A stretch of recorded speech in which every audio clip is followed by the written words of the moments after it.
우리 지역의 이슈 콕 짚어봅니다.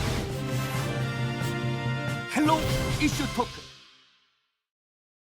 강원도 현안과 이슈를 짚어보는 헬로 이슈 토크 시간입니다. 민간 자원을 통한 시민운동으로 소외된 이웃들에게 사랑의 밥과 연탄을 나눠온 원주 밥상 공동체가 어느덧 창립 24주년을 맞았습니다. 밥상 공동체는 연탄은행 운영 등 그동안 복지사각지대에 놓인 이들의 사회적 안전망 확충을 위해서 다양한 사업을 시행해 왔는데요. 오늘 헬로 이슈 토크에서는 원주 밥상 공동체 허기복 대표 모시고 그동안 밥상 공동체가 해온 일들과 앞으로의 계획을 정리해보는 시간 마련했습니다. 허기복 대표 스튜디오에 나오셨습니다. 안녕하십니까? 네, 안녕하셨어요. 네, 지난 7일이었죠. 원주 밥상 공동체가 벌써 창립 24주년을 맞았다고요? 네, 그렇습니다. 네.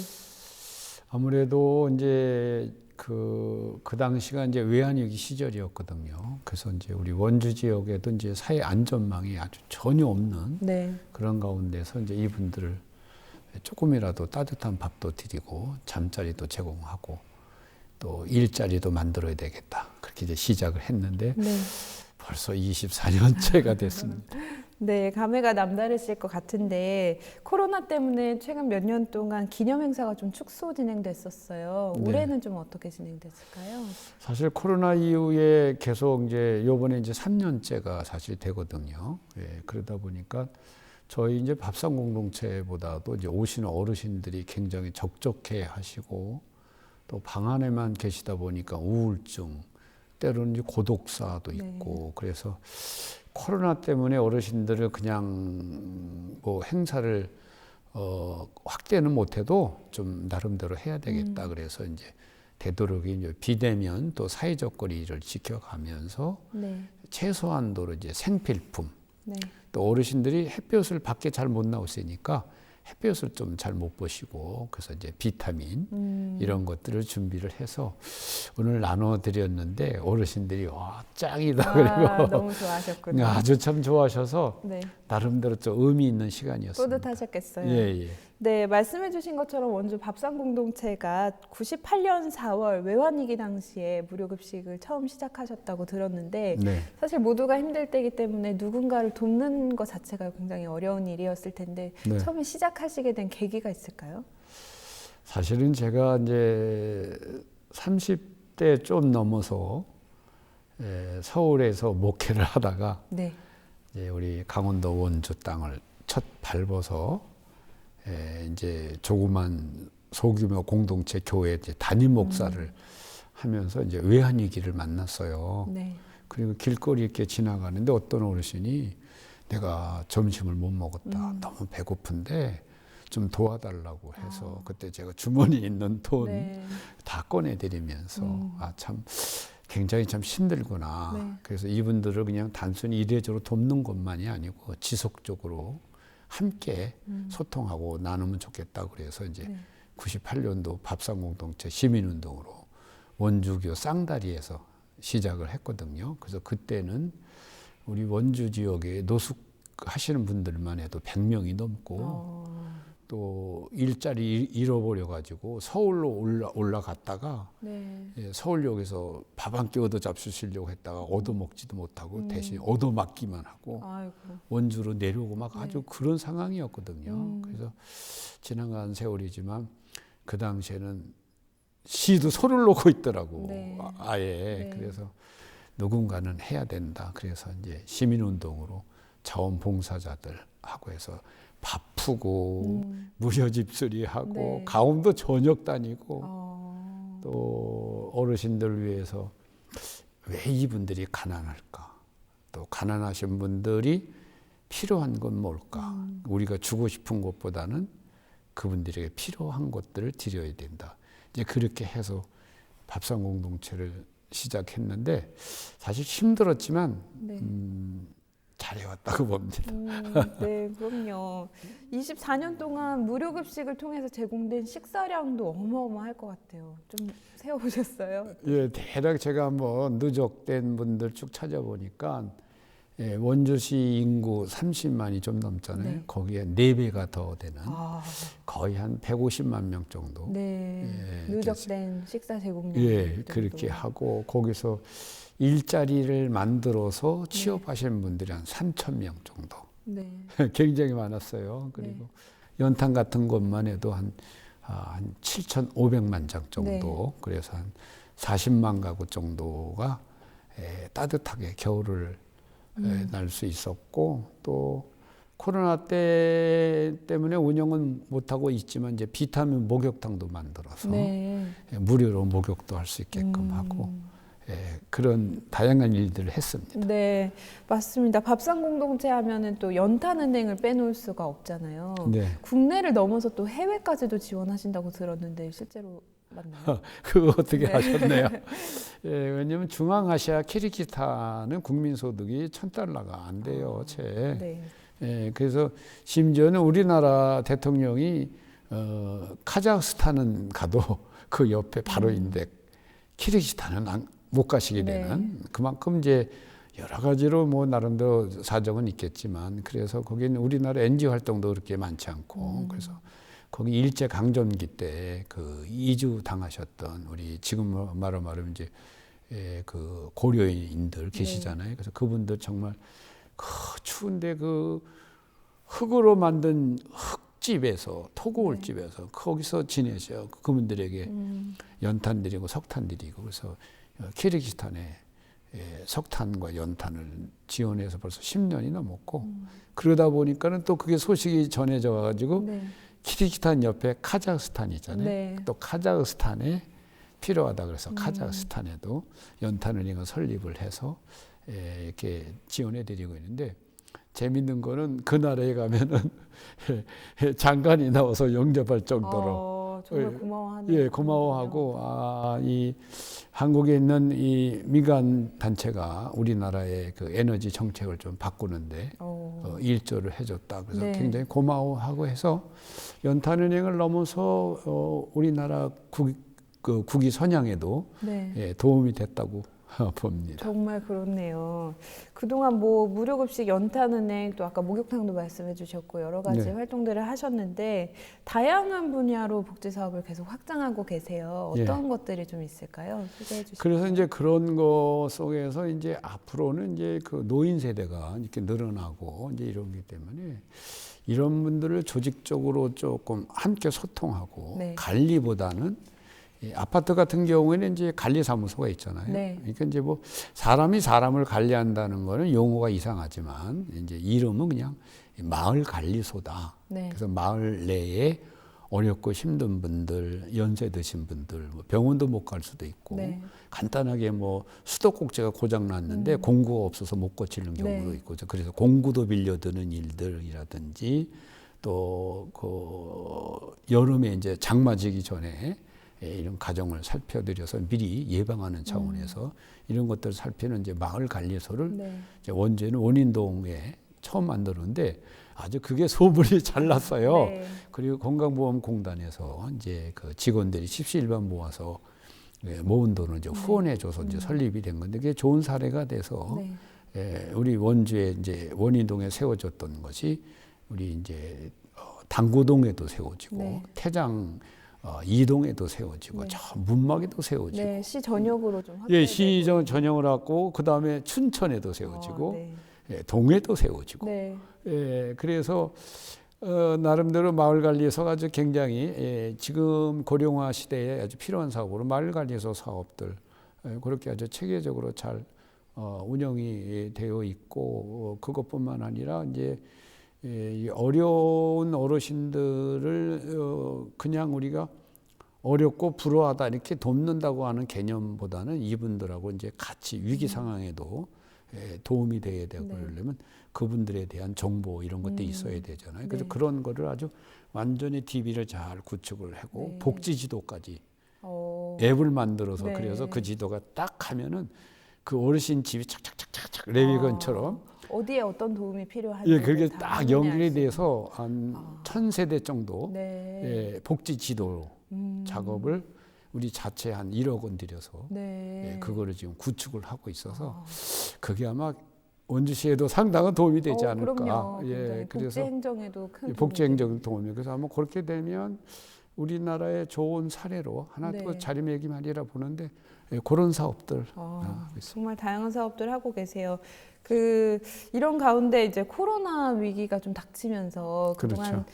저희도 이제 취재한 적이 있지만 무료급식소가 잠깐 또 문을 닫았던 적도 그렇죠. 있고 그래서 지원 방식을 굉장히 고민을 많이 하셔서 다양한 방법으로 또 비대면으로 또 지원하시는 방법들 찾고 계신 걸로 알고 있어요. 어떻게 좀 방식이 좀 바뀐 것들이 있을까요? 그렇죠. 많이 바뀌었고 또 개선됐다고 보고 또 진일보됐다고 봐요. 그래서 코로나로 인해서 정말 처음에는 굉장히 손을 놓고 있을 수밖에 없고 이제 그래서 처음에 이제 시작된 것이 이제 무료급식에서 도시락 배달 사업들로 이제 우리 관내 확대를 하고 또 그러다 보니까는 그걸로만은 안 되는 거예요. 근데 요즘에 이제 어르신들이 이제 핸드폰이 있잖아요. 핸드폰.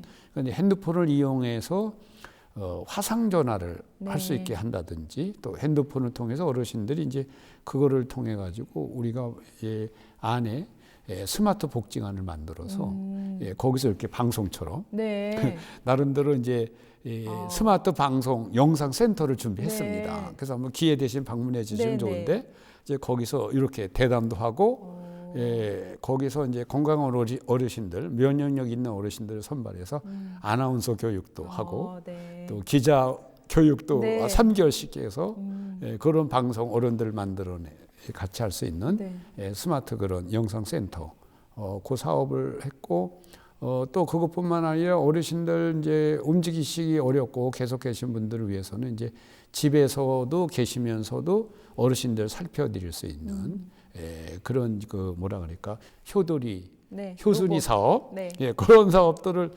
준비를 해서 그거를 통해서 일주일 동안 아무것도 잡수시지 못해서 아사 상태에 계셔가지고 잘못하면 돌아가실 뻔했어요. 그 어르신들도 사전에 그 사업에서 구조할 수 있었고 이제 그런 것들에서 코로나 속에서도 굉장히 아주 발전적인 사업들은 또 나름대로 많이 또 찾아냈습니다. 네, 전국 각지에서 또 코로나19로 인한 돌봄 공백에 대해서 문제가 많이 생기기도 했었는데 이런 다양한 방법들을 통해서 또 돌봄을 또 실현하고 계시는 거를 알 수가 있네요. 이 코로나 이후에 미디어를 통한 이제 지원들이 많이 또 이루어지고 있는데 어르신들 같은 경우에 사실 미디어 활용이 익숙지 않으시잖아요. 그쵸. 그런 부분에 대해서도 또 좀 지원이 필요할 것 같아요. 어떠세요? 맞아요. 우리 참 좋으신 말씀을 해주셨어요. 그래서 이제 혹시 오늘 이런 이야기 시간에 원주시에서도 좀 이런 방송을 좀 보면 좋겠다는 생각이 이제 드는데 왜 그러냐면 이제 어르신들이 핸드폰은 나름대로 갖고 있는데 이제 핸드폰을 이제 어떻게 사용할지 전화 통화만 전화 통화만 심지어는 문자 보내는 것도 잘 모르시고 또 그 사진 찍는 거 찍으면 이제 전송하는 거 또 그걸 통해서 이제 요즘은 이제 그 줌이 있잖아요. 들어가서 이제 입력해서 화상회의도 하고 이런 게 있는데 그런 것들을 이제 교육을 좀 하는데 예산이 좀 필요하고 이제 그러니까 이제 그런 교육들을 이제 하는 것들이 이제 좀 필요하겠다고 싶고 저희 안에 이제 그런 기본적인 인프라는 다 구성이 됐으니까 어르신들 그런 휴대폰에 대해서 이제 교육하는 작업들을 좀 많이 하고 교육을 뭐 1기 몇 분, 2기 몇 분 이렇게 좀 체계적으로 해서 이렇게 하면은 굉장히 좋겠다. 그리고 거기서 어르신들 가운데서 그거를 잘 하시는 분들은 시니어 스마트 교사로 그렇게 해서 일자리를 만들어 드리면서 하면은 그것도 일자리 창출이 되지 않을까 또 이런 생각도 가졌습니다. 네, 또 복지와 관련해서 또 새로운 아이디어를 또 전해주셨고 코로나19로 인해서 자원봉사나 후원의 손길이 좀 줄었다 이런 소식도 좀 들었던 것 같아요. 실제로 어떤가요? 그렇죠. 실제로 많이 들었죠. 저희가 한 해 봉사를 하면은 전체 1월부터 12월까지 계산해 보면 한 해 2만 명이 넘었어요. 근데 코로나 이후에는 5천 명 미만으로 그렇게 되니까 거의 뭐 4분의 1이 감소될 정도였고 이제 후원 같은 경우에도 한 달에 연탄이 필요한 게 150장인데 후원이 이제 저조하다 보니까 이제 연탄을 드렸던 어르신 가정이 안 드릴 수는 없잖아요. 근데 이제 150장 전량 한 달 뗄 걸 못 드리고 줄여서 100장을 드린다든지 그러면 또 아껴서 떼셔야 돼요. 어르신들이 아껴야 되고 구멍을 막으셔야 되고 춥다 그리고 네. 그래서 코로나 이후에 어르신들은 굉장히 추운 겨울을 맞고 지금 뭐 이제 낮에는 뭐 따뜻하지만 4월 말까지 사실은 연탄을 뗍니다. 그렇죠. 네. 그래서 어르신들 3월, 4월에는 연탄 보릿고개라 불릴 정도로 좀 춥게 지내서 이런 면에는 좀 우리가 좀 마음의 주머니를 좀 열 필요성이 있지 않을까 맞아요. 봅니다. 네. 4월이 왔지만 봄이 왔지만 또 4월 말까지는 또 어쨌든 연탄이 필요하다는 것도 보시는 분들이 많이 좀 기억하시면 좋겠고 대표님께서 오랫동안 사회적 소외계층을 위해서 노력해 오셨는데 많은 분들을 만나셨잖아요. 이분들이 제일 좀 어려워하는 건 뭐였을까요? 아무래도 어르신들이 제일 어려운 거는 이제 연세도 많으시고 이제 주거 환경이 거의 열악하시고 또 일부는 몰라서 왜 연탄을 떼느냐. 도시가스 떼면 굉장히 난방비가 적게 들어가는데 근데 도시가스가 들어가지 않은 동네에서 사시다 보니까 못 떼는 거예요, 사실은. 이제 그러다 보니까 어르신들에게는 이제 연탄, 쌀 이런 것에 상당히 이제 아주 목매실 정도로 그걸 필요로 하시고 겨울 돌아오면 이제 추위 많이 타니까 내복 같은 거 원하시고 그래서 어떻게 보면 큰 거를 원하시는 게 아니라 삶을 살아가는데 기본적인 거 쌀, 연탄, 라면, 신발 겨울에 털 신발, 장갑, 털모자 이런 것들을 많이 아쉬워하시고 그 다음에 또 하나는 아무래도 또 요즘엔 또 혼자 지낼 수는 없잖아요. 그러니까 굉장히 고독해 하셔서 이제 말동무. 그래서 이제 그래서 저희가 이제 화상을 통해서 어르신들이 말동무가 되려고 하는 이런 것들이 좀 많이 필요해서 앞으로는 이제 커다란 문제들은 우리나라에서도 많이 갇혀가는데 이제 촘촘하게 아주 작은 그 세밀한 것들도 이제 이렇게 채워가는 이런 것들은 좀 필요하겠다. 그래서 뭐 큰 것보다는 아주 작은 데서도 감동하는 것이 많아서 쌀, 연탄, 내복 한 달에 그 용돈 그 몇만 원이라도 필요하셔서. 네, 그러시군요. 밥상 공동체 24년을 다 담기에는 시간이 너무 좀 부족해요. 끝으로 대표님께서 좀 시민들께 전하고 싶으신 말씀 있으시면 한 말씀 부탁드립니다. 네, 우리 영서방송 오니까 사실은 친정집에 온 것 같고 굉장히 아주 고맙습니다. 푸근하고 참 자다 갔으면 좋겠다 싶을 정도로 아주 참 좋아요. 이와 같이 참 24년 어려운 가운데서도 잘 헤쳐갈 수 있도록 함께 해주셨던 우리 위대한 우리 원주 시민들 다시 한번 감사드리고 또 아직까지 코로나가 다 끝나지 않은 상태고 어려운 분들이 많기 때문에 연탄 한 장에 800원 하는데 이분들에게 좀 따뜻한 사랑이 있었으면 좋겠습니다.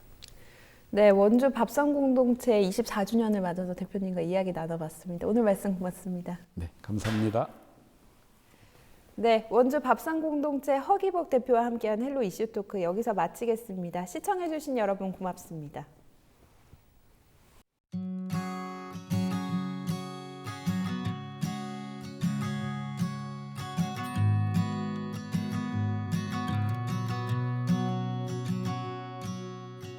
I found that photo in the sofa, and it's from way back in '01.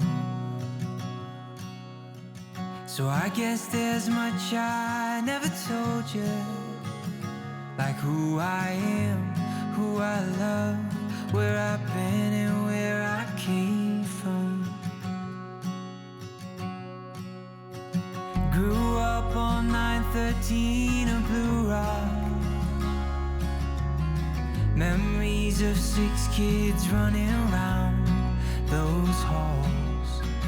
Then out in the California sunshine, we wore no shoes through alley-oops and shattered windows.